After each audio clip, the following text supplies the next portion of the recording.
here we are to launch our policy today. Particularly like to thank all of the GenerationOne staff, our partners at the AEC, our research partners. Brothers and sisters, if you travelled across this great city of ours this morning, the state of this great country, welcome to Gadigal land. Any brothers and sisters here from the Torres Strait or from further afar across the seas, a warm and sincere welcome. Nganduar, pachichalan lielo, kokoberawar, ngangatwantan. I'd just like to say thank you for your welcome. I bring you greetings as a Cockabera woman, and Pachichalan, I'm a stranger on this land. And every time I come to Sydney and having a traditional owner welcome me, I feel more a part of the land. So thank you, Uncle. Thank you. As a child, I had a vision that Aboriginal people would have a better life. My vision was based on the simple notion that we all appreciate listening. Listening to ancient voices, listening to modern voices, listening to men, to women, to children, listening to our culture, listening to other cultures. Listening is an esteemed value in my Aboriginal heritage. Listening combined with reflection leads to learning, which is then guided by action. Today, I stand here proud and yet humbled by the opportunity to participate in launching the last 2 years' work by the GenerationOne team, the Career Ready Vocational Training and Employment Centres policy. For me, this work represents an expression of my childhood dream, a better life for Aboriginal people through the powerful medium of listening. However, as my ancient grandfather has taught me, all those involved in listening is learning. I believe that in listening to Aboriginal voices, Australia will gain insights into the values, the strengths and the resilience of its Indigenous people. In doing so, it will gain insight into self and become a stronger place. So the Career Ready Vocational Training and Employment Centres policy, a bit of a mouthful, represents the power of listening and engagement on an impressive scale. Many of you here today have been part of the process.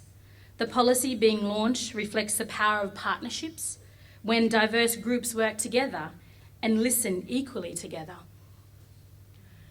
I would like to acknowledge the contribution of the many people in this room who have demonstrated their commitment, and I'm sure will continue to make, a positive contribution to addressing the disparity in this great nation. So partnerships plus listening plus learning plus hard work, this is the formula behind the policy we are launching today. There, the scene is set for you. As I mentioned earlier, we are honoured to have Deb Nelson here to launch the Career Ready Vocational Training and Employment Centres policy. And as the Managing Director, Deb established Yaama, an Aboriginal-owned and operated business after a rewarding career in the public sector and as a leader and contributor to a range of non-for-profit organisations. Deb has a strong belief that Yaama is what she is meant to do. So over the last 5 years, Deb has held Yaama and in doing so has led Yaama and in doing so has built a reputation of delivering real results for Aboriginal people and communities and businesses. So in my language, we have this word for direct vision, which you have in your company and your company's vision. Chalkapetangar, meaning from your back of your mind and direct beyond you, that's your vision. And also, on my peripheral vision, this side here, is Chalkun. So, it is my pleasure to welcome you, Deb, here today, a woman with Chalkapetangar and Chalkunyan. Welcome. For many of us, I think today represents the first time that Australian business has really heard what we had to say about, we as practitioners and Aboriginal people have had to say about what's needed to address Aboriginal unemployment and underemployment. This is why it's so exciting to be here today to officially launch GenerationOne's Career Ready Vocational Training and Employment Centres policy. The policy offers an approach to Aboriginal employment based on the intelligence and creativity of Australian business, government program leaders, and us on the ground working daily with Aboriginal people. For me, the policy offers a system in which each aspect of the employment process is recognised and addressed. Through the comprehensive mapping of available services and programs, GenerationOne has identified the particular breakpoints in which services and programs can be best used to be the most effective for employers and for Aboriginal candidates. I was so pleasantly surprised to find that the policy isn't weighed down and front-loaded with all the tough but true statistics about Aboriginal disadvantaged. Instead, it states firsthand the frustrations of Aboriginal candidates in equal measure with the frustrations of Australian employers. The real gift of the policy is that it gives us a strong base of good practice and evidence of what can be done to ensure the 60,000 plus jobs secured by the Australian Employment Covenant will be taken up over the next 10 years. These 60,000 plus jobs create a major opportunity for all of us in the room and for everyone who has long been involved in Aboriginal employment. It's so unique, not just in Australia, but in the world, especially right now, to have a demand for Aboriginal employees in this time of such low unemployment. There has never been a better time for us to tackle the disparity between our people. Over 320 Australian employers have signed up to end disparity between Aboriginal and non-Aboriginal Australians, offering jobs across Australia in every region and every industry. If you want to be a miner, tick. You want to work in transport and logistics, tick. You want to work in aged care, Yahoo. Government, Yahoo. Catering, Yahoo. Retail, Yahoo. I can go on, but you get the idea. The measure of all of us here today in this room is how we approach this time of opportunity. With all these options, we clearly need an approach to training which meets the needs of industry, companies and Aboriginal candidates. The approach offered by the policy advocates for us to start with the job. At Yaama, this is where we start. We aim to find the best person for the job, and we know that the only way you can do that is to know the job and know the employer that you're working with. We encourage employers to tell us what they think is the absolute baseline of skill and experience they need from an employee on day one. From there, together, we can identify what training and support is needed to transition candidates from entry level through to effective performer. The next stage in the policy, and what so happens to be our process, is to find the suitable candidate. This is one of the most significant challenges the current system faces. And let me clearly state, it's not because the candidates aren't out there.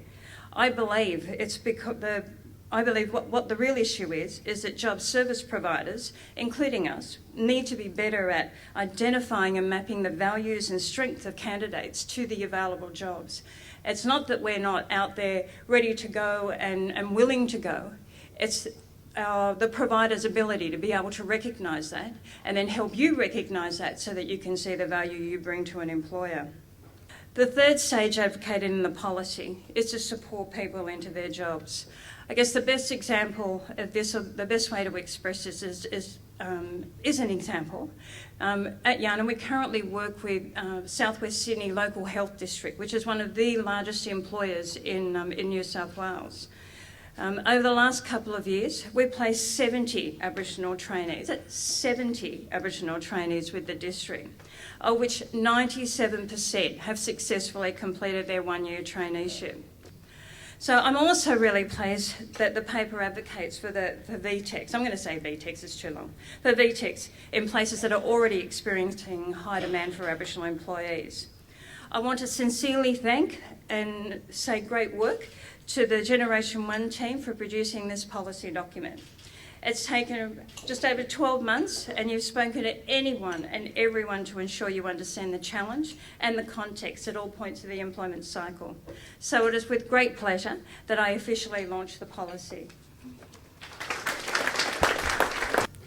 I was honoured to be appointed as the new Minister for Indigenous Employment and Economic Development late last year. I want to assure you all that my focus will be clearly on delivering the government's commitment to halving the employment gap between Indigenous and non-Indigenous Australians by 2018 and to create more than 100,000 jobs for Indigenous Australians. The government does want to partner with employers who are prepared to make a real investment in building their Indigenous workforce and expanding opportunities for their existing Indigenous employees. Because it is important that government, industry and the community are working together and that we share our knowledge. That is why GenerationOne's policy paper is so valuable to us, because it is based on new research. It did consult with Indigenous job seekers, with Indigenous employees and employers across a whole range of industries. The government, as I've said, will continue to work with GenerationOne and the AEC to discuss the proposals in the VTEC policy. I am meeting with representatives of the organisations today. I am very passionate about getting to the target. It is an ambitious target, as it should be, because we have a lot of work to do. We have to close the gap, and I intend to do my part as the new Minister. Thank you. You've all heard the figures, and we've been able to build a great demand for Indigenous employment. And it is true, Minister, we discussed that when we've approached Australian employers, there has not been a shortage of goodwill. They have said, yes, we are keen to sign the covenant, we are keen to employ Indigenous people, but we don't know how. They've also said to us on occasion, we don't know why we don't have Aboriginal staff, we just don't. But our task is to work with those employers to support them to implement their Indigenous recruitment and retention programs, to change their corporate culture and to rid them of maybe those blind spots that they've had around Indigenous recruitment, and for them to change their practice. I encourage all employers, regardless if you've commenced your Indigenous employment program or not, to get online and read this policy.